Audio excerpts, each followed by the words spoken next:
Hi, Rama. It's week 17, day 1 of our Bible narrative reading plan. And this week we continue in the book of 1 Samuel. Today we are in chapters 11 and 12. We've already seen that Israel has cried out to their prophet and their priest Samuel, saying, "We want a king like the other nations." And God gives Samuel permission to allow them to anoint a king. And so they settle on this man, Saul. They agree that the Lord has chosen him, but as far as the people are concerned, their qualifications, the way they view Saul, is that he is taller than all the others and he is more handsome than all of the people in Israel. And so in their eyes, that means he must be a good king.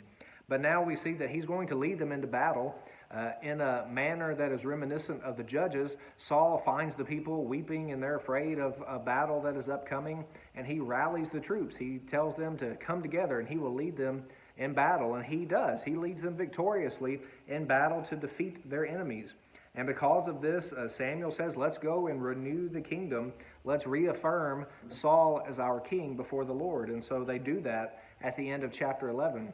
But in chapter 12, Samuel is beginning to wind down his ministry in one sense, and he gives them what is labeled a farewell address. And he asks them all of these questions, vindicating himself, showing that Samuel has been a good prophet, a good priest for Israel. And then he reminds them all that God has done for them, how he has brought them out of Egypt, brought their forefathers out of slavery and out of bondage and freed them. And he recounts all of these things from the era of the Judges.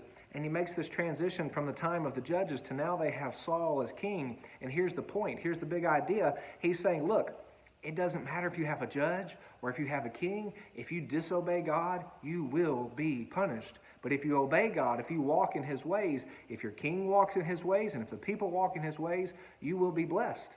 But whether or not you have a judge or a king or whatever the leadership is, if you're disobeying God, you will find punishment. And that's true of all of us. That's true in the Christian life as well. When we walk with the Lord, when we obey him, we will be blessed.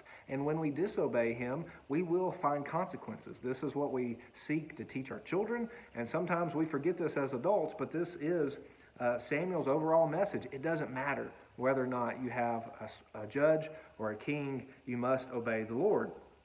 And the people say to Samuel towards the end of chapter 12, "Pray for your servants to the Lord your God that we may not die.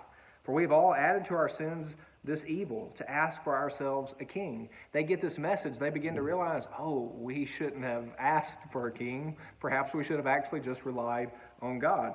And Samuel tells them, no, don't be afraid. Even though you have done all of this, yet do not turn aside from following the Lord, but serve the Lord with all of your heart.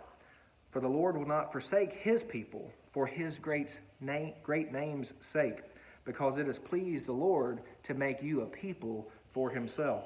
So here's this reminder again that we must obey God rather than man. Whatever leadership we have over us, whether or not our leadership is faithful or not, Israel is to obey their God. And we as Christians are also to obey our King, King Jesus.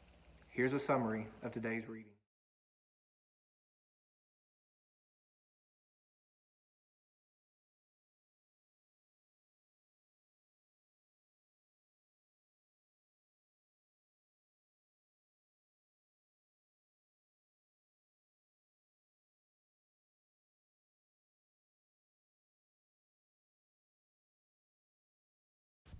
For more information, go to tunemyheart.org.